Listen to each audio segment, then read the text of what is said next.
Hey, what's going on, everybody? This is Justin Wolf from Wolf Customs. And I'm Larry Roberts. Both Justin and myself pride ourselves in bringing only the best outdoor videos, where we show only the reality of the situation, none of the staged drama. So if you want to see what the popular TV shows didn't show, then stay with us and we'll show you the skills and knowledge needed. We'll show our success and our failures. In many cases, these are things that we've never done ourselves, and we're going to be learning right alongside you. But what we won't show is the made-up drama, only put in for ratings.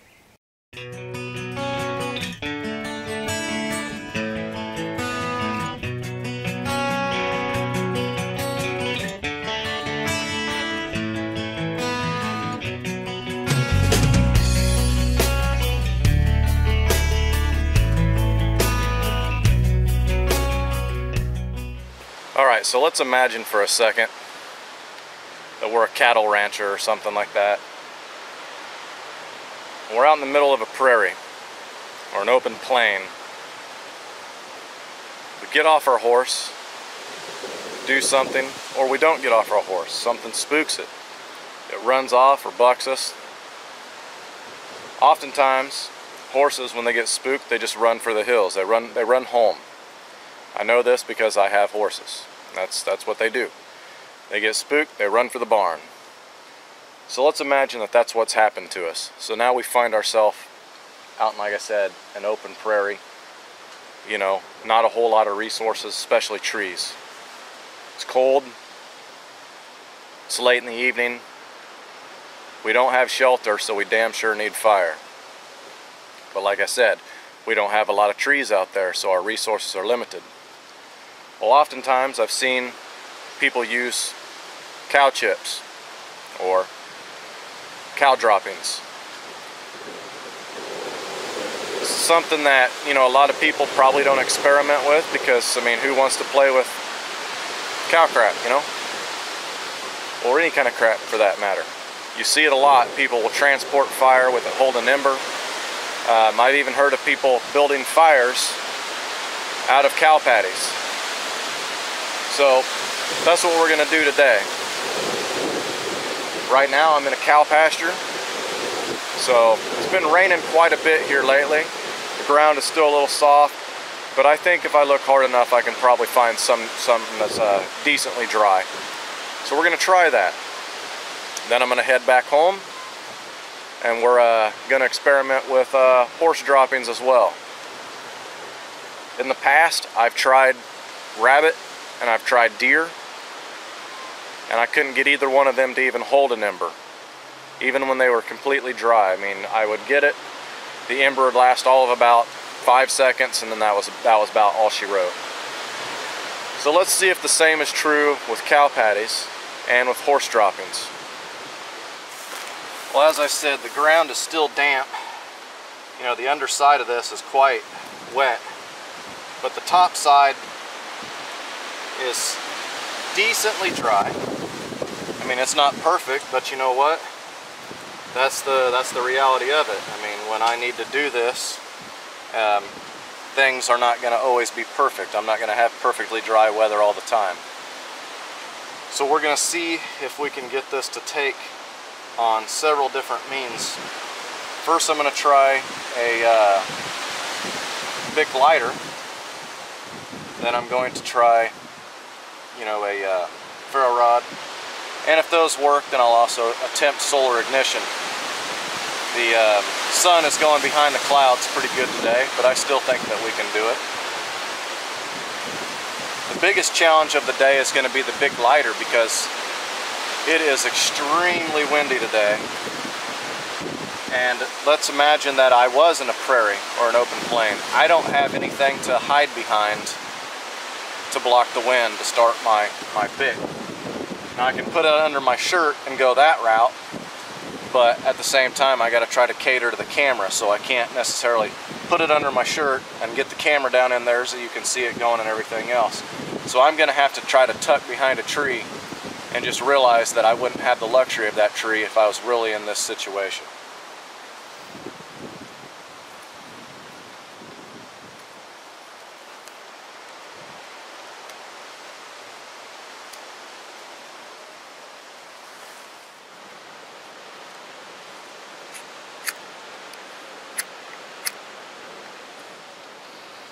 Even tucked in this tree right here, I'm still going to have a problem with the wind.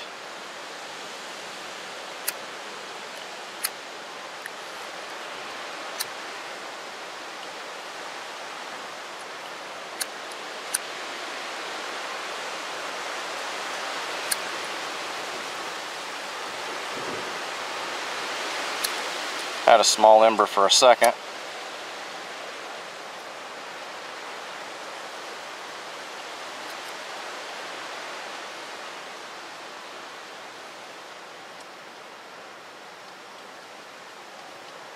Went out.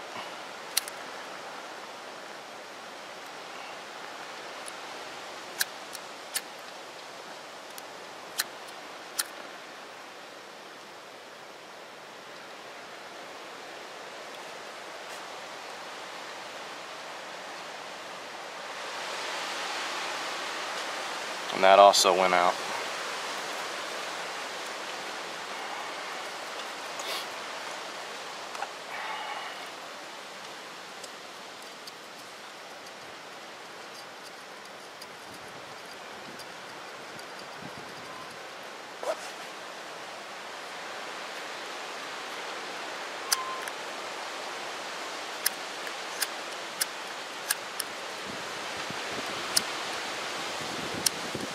Come on, wind.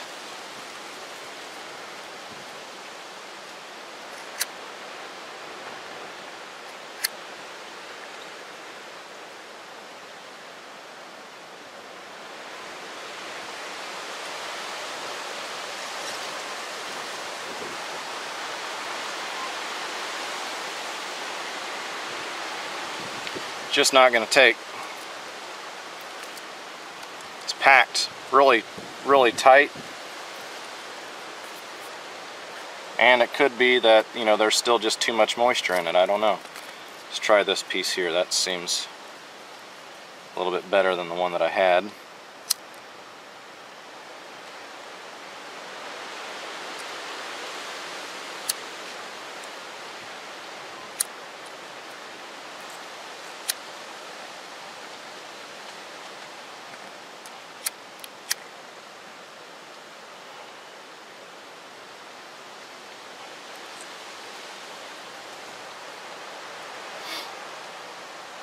Just not happening. Lighter's not going to cut it, so I'm going to try to fluff some up on the surface and then try to hit it with a ferro rod and see what happens there.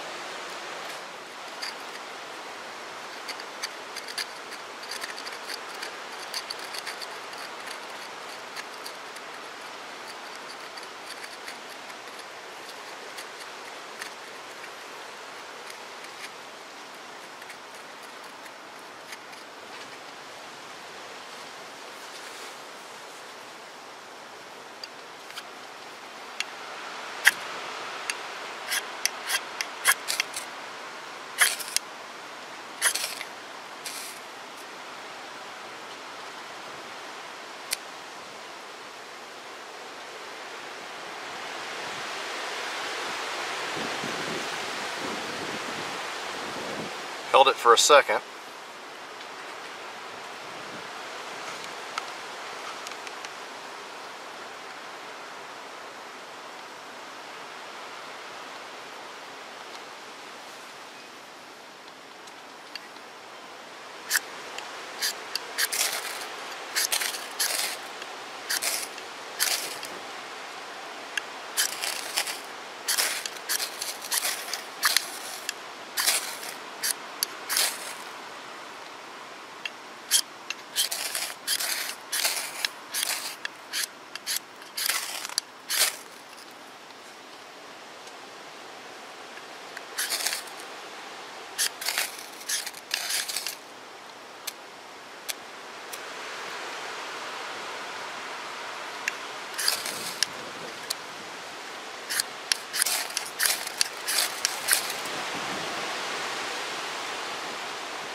I'm going to try a harder ferro rod,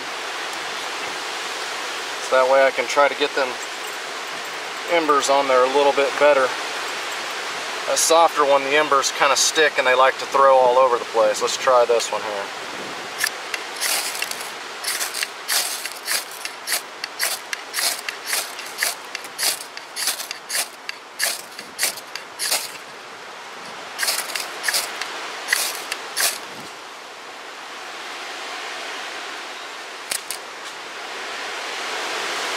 As you can see, it's not holding an ember at all. Well, even though the bottom sides of that cow patty was actually pretty wet, the top side was very dry. And I think it was pretty apparent that it wasn't going to do the job. Now, is there a thing where, you know, you want it to be a certain age and everything else? Maybe. I have no idea. That's why we're out here experimenting now. I mean, maybe you want that that dropping to only sit for a couple weeks, you know? Just don't know. But in my eyes, right now, as it is right at this moment, I don't see that being a very viable option. So we're going to walk home, and we're going to do the same thing with some horse droppings and see if we have a different result.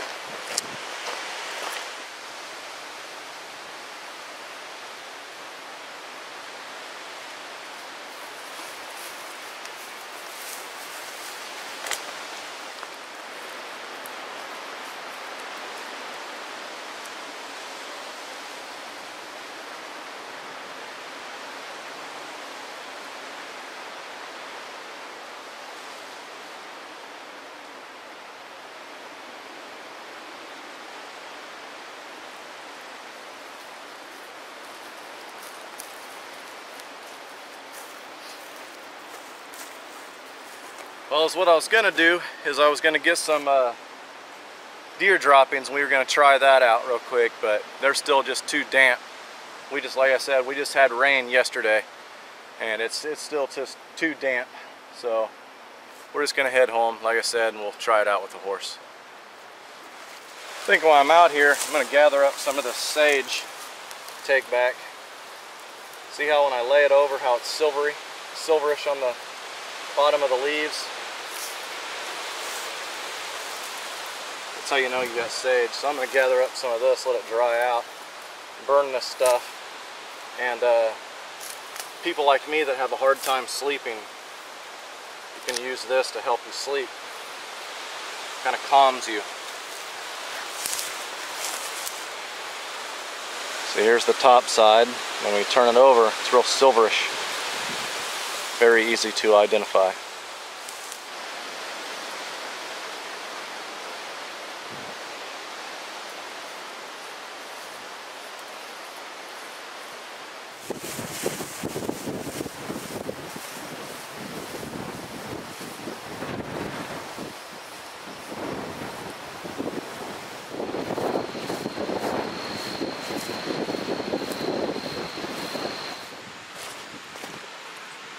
Gather up some of this drier stuff here and let's take it inside out of the wind. Experiment with it in there.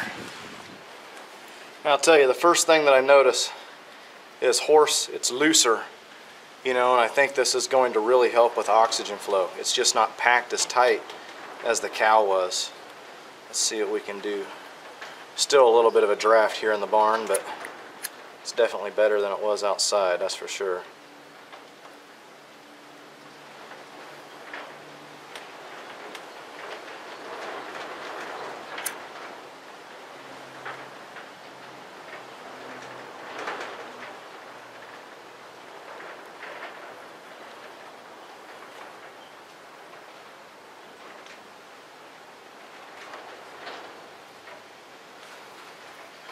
Still ain't wanting to hold though. It very well could be the rain, guys. I don't know.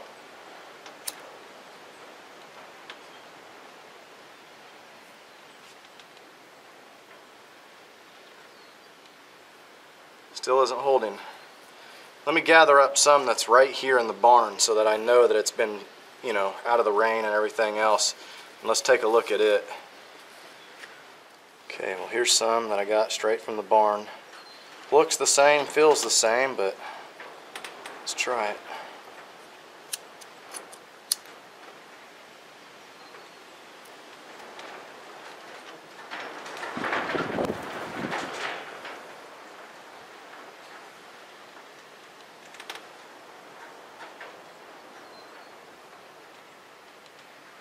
Just lost it.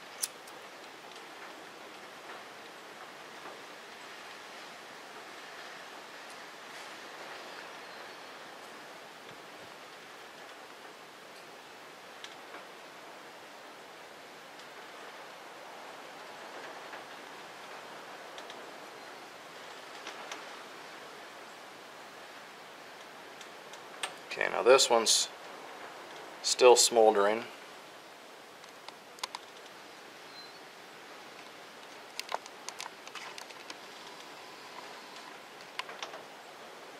No, it just lost it as well.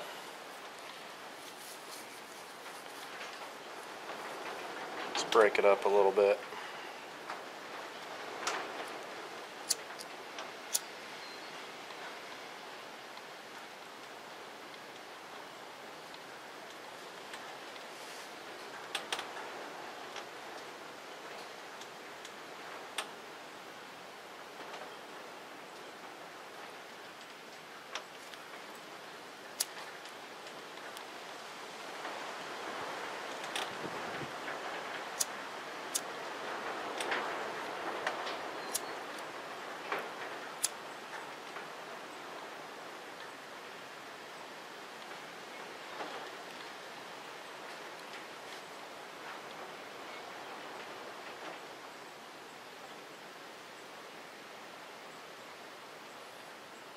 It's just not holding an ember.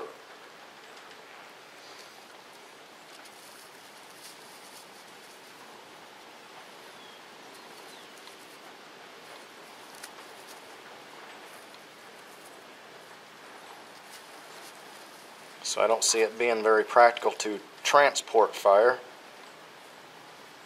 Let's see if we can get it to, let's see if we can bust it up really good and see if we can actually get it to hold a flame.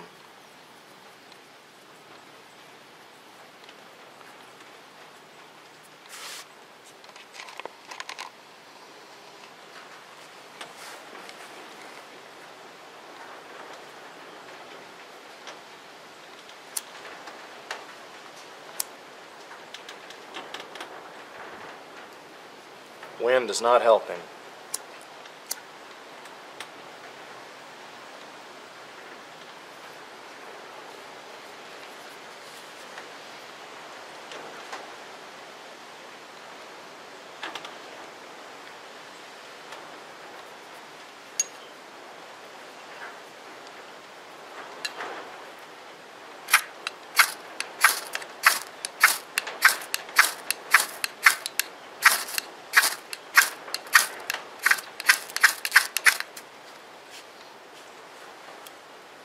It's not happening, guys.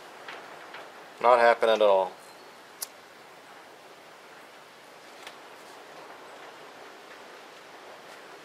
This was straight from the barn. Bone dry. I don't get it. Everything about this says that it should work. I mean, that's just hay particles. Everything about it should work. I don't get it. Well, I say I don't get it, but let's be honest. We have had rain almost every single day for about a week now. So even though this is dry inside this barn, it's still open, you know, around it. So it's still gonna, you know, you still got the humidity to deal with and everything else. Our humidity levels are really high right now. So all that moisture is gonna play effect in this. So I know where Larry's from, Minnesota, their humidity just isn't as bad as what ours is. So I'm hoping that he is going to have, you know, different results. Because if he has different results, then that lets me know that this is a viable option. But right now, you know, with my experience today, I don't have high hopes for it. Maybe in the wintertime, when the humidity levels aren't as high, it's a little bit drier or something like that. But during the rainy season right now, this is just, it's not going to cut it, not at all. But like I said, hopefully Larry's going to have some different results with, you know, his different environment and everything else. So that's half the reason why I really enjoy having Larry as my partner, because, you know, where he's at in Minnesota versus me in Kansas, I mean, we've got completely different landscapes, completely different resources. So, you know, we're always going to have completely different results, which is really pretty cool. So anyway, I hope you guys have enjoyed another episode of Clothed and Confident. Have a good one.